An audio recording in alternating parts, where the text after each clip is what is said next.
Hello sa mga student namin. So, ito yung mga guidelines na gagawin nyo since part-time nyo siyang ginagawa bilang estudyante. So, number one, bilang student, lagi mo lang gagawin is umattend ka ng mga Zoom meetings or live training ni company. So, huwag kang maiinip dahil yung kikitain mo kasi dito is malaki. Pangalawa, syempre bata ka pa, so minsan makaka-encounter ka ng mga hypothetical na questions or mga nakakainis na tanong. So para maiwasan natin yung pagkaka-burnout, pagkakasawa, or maisip natin na mahirap yung ginagawa natin, so you have to attend the training para pag may question yung kausap mo, kahit paikot-ikutin ka niya, alam mo yung isasagot mo. Clear po ba yon? So yun po yung kailangan nating gawin. And number three, since part-timer mo siya ginagawa, ang una mong gagawin is promoting the business. Mag-post ka ng mga pwede mong i-post. Ito yung mga success story, product, resulta. Yung story mo, aayusin mo yan. Yung picture mo, dapat yung picture mo, yun nga, kakasabi ko lang, dapat lagi kang okay, dapat professional ka, dapat maayos. Hindi ko sinabing bumili ka ng mga mahal na gamit, basta maayos ka lang. Tama po ba? May filter naman, so pwede mong gamitin yon. Clear? And during the prospect, lagi lang kayong pag mag invite na po kayo is mag-hi, mag-hello sa mga kausap nyo. And ito lang po yung script na pwede nyong gawin. Hi, my name is Anas Escalona. I'm connected to AIM Global Group of Companies. We are promoting insurance protection and healthy supplements para mas maging healthy yung mga tao. So, kaya pwede mong sabihin na, Hi, my name is Aras Escalona. I'm connected to AIM Global Group of Companies. We are promoting protection insurance. At the same time, we are promoting health supplements.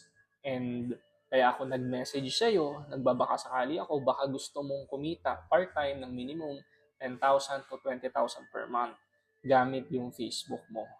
If you are interested, message mo lang ako para maasikaso kita. 3-step lang naman yung gagawin mo para malaman mo kung paano kikita dito. So kayo na po bahalang magsulat. Clear po ba yun? So, sulat mo yon, reply-reply ka. Ngayon, if number two, kung mayroon nang magre-reply sa'yo na paano, you only have to do is kunin mo yung information niya. So, for example, ako, by the way, prospect, pwede ko ba malaman kung ilang taon ka na, anong work mo, and nasan ka ngayon? So, pag nag-reply sa prospect mo, sinabi niya, I'm 18 years old, wala akong work, and taga-probinsya ako or taga-Cebu ako. Yun. So, next na gagawin mo is message mo na ako na Mentor Arens, meron po tayong kakausapin. So, gawa lang po ako ng chat room. So, during the chat room, ang pinakamaganda mong gawin para masanay ka na is kung okay na tawagan mo siya. Tawagan mo siya for a while. Um, hello, hello, for example, ang pangalan, Dan. Hello, Dan. Good morning or good evening, ganyan. So, okay lang ba na may ipapanood muna ako sa yung video para at least makilala mo si mentor ko? Kasi napaka-busy ni mentor. So, gawin mo, ito na yung step 1, panoorin mo lang yung video niya. Pag natapos mo yung video niya, message ka lang sa chatroom. Okay lang ba yon? So, pag nag-yes siya, drop the call, patay mo na yung call, chat na kayo. So, orasan mo din. Take note, yung video na isi-send ko, maybe 3 minuto yon, 3 minutes. Pag napanood niya, and sabihin mo lang sa kanya na, oh, game ka na ba? Kausapin na natin si mentor. Okay lang ba na pag may tanong yung mentor ko, okay lang ba na mag-response ka? Kasi yung mentor ko kasi napaka-busy noon. So, binigyan lang ako ng konting time para at least maasikaso tayo. So, pag okay na yon, message mo ako.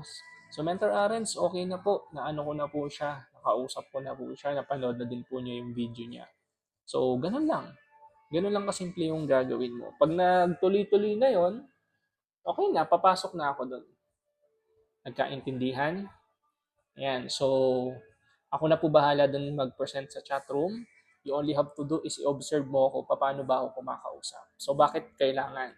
Para pag wala ako, kaya mo na.